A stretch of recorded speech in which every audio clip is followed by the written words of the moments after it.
नालासोपारा पश्चिम में रेबीज संक्रमण के कारण 9 वर्षीय मासूम बच्ची की उपचार के दौरान मौत होने की बेहद दुखद और चौंकाने वाला घटना सामने आई है। मृत बच्ची का नाम कशिश सहानी बताया गया है। जानकारी के अनुसार कशिश सहानी नालासोपारा पश्चिम स्थित सुबोध सागर बिल्डिंग में अपने माता पिता के साथ रहती थी और मदर मेरी स्कूल में 4वीं कक्षा की छात्रा थी। करीब 6 महीने पहले कशिश अपने दादा के साथ जा रही थी, तभी एक आवारा कुत्ते ने नाखून से वो घायल हो गई थी। अगले दिन उसे इलाज के लिए अस्पताल ले जाया गया, लेकिन इंजेक्शन के डर के कारण वो घबरा गई और उपचार पूरा किए बिना ही उसे घर वापस ले आया गया। कुछ दिनों में घाव भर जाने के कारण परिवार ने इसे घटना को नजरअंदाज कर दिया। हालांकि 3 से 4 दिन पहले अचानक उसकी तबीयत बिगड़ने लगी। उसने खाना पीना बंद कर दिया और आंखें लाल होने जैसे गंभीर लक्षण दिखाई देने लगे। इसके बाद परिजनों ने उसे तुरंत नजदीकी अस्पताल में भर्ती कराया। डॉक्टरों की सलाह पर आगे के इलाज के लिए उसे मुंबई के कस्तूरबा अस्पताल में रेफर किया गया, जहां इलाज के दौरान उसकी मौत हो गई। मृत्यु रिपोर्ट में रेबीज संक्रमण को मौत का कारण बताया गया है, जिसकी पुष्टि सुबोध सोसाइटी की सचिव श्रुति शेनॉय ने की है। इस घटना के बाद पूरे इलाके में हड़कंप मच गया है और नागरिकों में भय का माहौल है। आवारा कुत्तों की बढ़ती समस्या को लेकर अब स्थानीय लोगों ने कड़ी कार्रवाई की मांग तेज कर दी है। Bureau report, VRS news.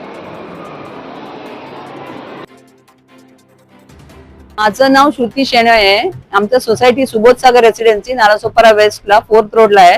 मी तिकडची सेक्रेटरी आहे। आमचं 5 विंग मध्ये ए विंग मध्ये ती मुलगी राहते, कशिश सहानी म्हणून। तिच्या आई वडील आजोबा बरोबर फॅमिली मध्ये राहते। ती मदर मेरी शाळेमध्ये 4थी कक्षामध्ये शिकते। तिला आता 6 महिन्याच्या पूर्वी आजोबा बरोबर जाताना कुत्र्याने नख मारलेलं। ती बिस्किट देत होती कुत्र्याला, तेव्हा नख लावलेलं आणि ते नख लावल्यावर आजोबा तिला दुसऱ्या दिवशी डॉक्टरकडे घेऊन गेले, पण ती सुई बघून रडायला लागली। त्यामुळे आजोबा तिला परत घेऊन आले आणि परत तिला तिसऱ्या दिवशी ते स्क्रॅच केलेलं ते डाग सगळं गेलं, म्हणून आजोबाने एवढं सिरियसली घेतलं नाही। पण आता 6 दिवसाच्या पूर्वी 5-6 दिवसाच्या पूर्वी तिला डोळे लाल झाले आणि तिला खाण जेवण जेवायला भूकच लागत नव्हतं। त्यामुळे ते लोकल डॉक्टरकडे घेऊन गेले आणि तिकडे लोकल डॉक्टरांनी सांगितलं तिला सगळं रिपोर्ट काढायला। त्यांना वाटलं डोळ्याचं काय प्रॉब्लेम असेल आणि रिपोर्ट काढल्यावर कळलं की तिला रेबीज आहे, म्हणून ते लोकांनी बॉम्बे हॉस्पिटलला शिफ्ट करायला सांगितलं। आणि काल संध्याकाळी स्वतःहून ती मुलगी चालत जाऊन रिक्षाने गेली आणि रात्री केम हॉस्पिटलमध्ये घेऊन गेले।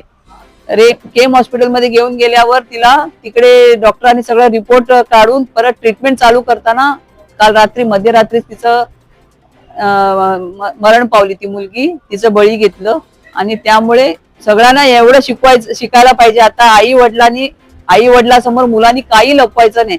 इवन कुत्र्याचं नख लागलं नाहीतर मांजरीचं नख लागलं तरी पण लगेच येऊन आई वडिलांना सांगायला पाहिजे आणि त्याचं योग्य ट्रीटमेंट घ्यायला पाहिजे, काही लपून ठेवायचं नाही।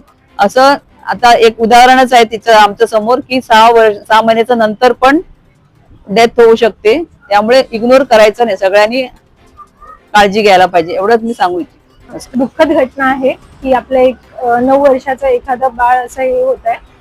माझं एकच लोकांना आव्हान राहील की असं काही तुम्ही खेळताना किंवा तुम्ही काही होताना तुमच्या कुत्र्यांशी किंवा कुठल्याही ॲनिमल्सशी त्याच्या चावण्यानी किंवा त्याचा नाखून लागण्यानी असं कुठलाही तुम्ही कॉन्टॅक्ट मध्ये आलात त्यांच्याशी, तर तुम्ही घरी तुमच्या मुलांना तितकं हे सांगा की ते घाबरून मुलं काय होतात इंजेक्शनला घाबरून घरी सांगत नाही, तर ती गोष्ट न होता तुम्ही तेवढं कॉन्फिडन्स दिलं पाहिजे की त्यांनी कुठलीही गोष्ट तुम्हाला घरी येऊन सांगितली पाहिजे। आणि प्लस आपले जेवढे पण आरोग्य सेंटर्स आहेत किंवा हॉस्पिटल्स आहेत तिकडे आपल्या सगळ्या सेंटर्सवर अँटी रेबीज वॅक्सिन्स अवेलेबल आहे, इम्युनोग्लोबिलिन अवेलेबल आहे। तर आपण असं काही झालं तर आपण इमिडिएटली आपले जे पण सेंटर्स आहेत तिकडे जाऊन पहिले डॉक्टरांना संपर्क करा आणि त्यांच्याकडनं ते चेक करून तुम्हाला कुठलं इंजेक्शनची गरज आहे ते घेऊन ती एक ट्रीटमेंट करून घेतली पाहिजे। पहिले महिन्याला आपल्याकडे तरी एक 5000 केसेस असतात जे आपण ARV डोसेस त्यांना देतो। आणि दुसरी गोष्ट हे पण की ज्या वेळेला डॉग बाईट किंवा कुठलंही animal bite, human bite, rat bite, cat bite, monkey bite काही झालं, पहिले तर स्वच्छ ती जखम धुवा। डॉक्टरकडे जायच्या पहिले पण सगळ्यात पहिले घरी येऊन ती जखम धुवा आणि त्याच्यानंतर इमिडिएटली मेडिकल हेल्प शोधा।